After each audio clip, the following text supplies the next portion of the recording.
This week and past few weeks, we've seen a growth of university campus-based protests,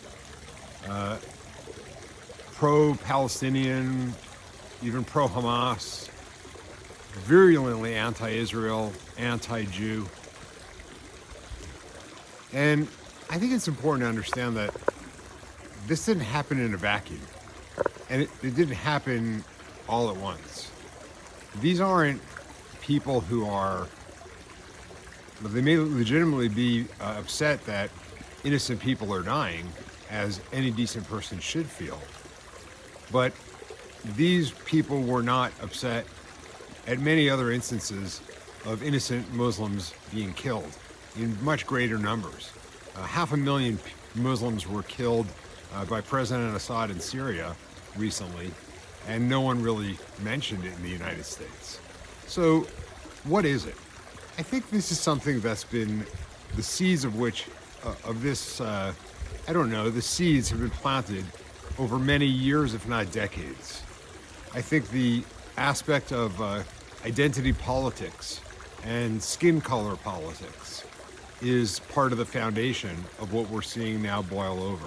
Makes no sense. It's completely illogical to judge people by their skin color or by their kind of cultural group that they belong to, because we know that every cultural group has its good and bad participants.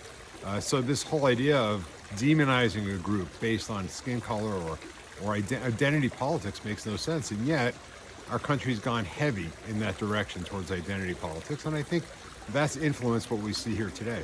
I think that the teaching young people that their feelings matter and their emotions matter, even more than facts, is part of what it was, the seeds of which that led to this. I think that emotions and feelings without facts to support them, they don't matter. And that's just a simple fact, okay? And so I think we also live in a time of laziness, intellectual laziness. People don't read as much anymore. People get their news from their phones and from the apps on their phones, which curate it to reinforce only their beliefs and to shut out or prevent anyone from seeing any information that might be contrary to their beliefs. Anyhow, this is a very important time in world history. As a Jewish man, I'm particularly sensitive to it, but I think we should all be extremely sensitive to where we are today.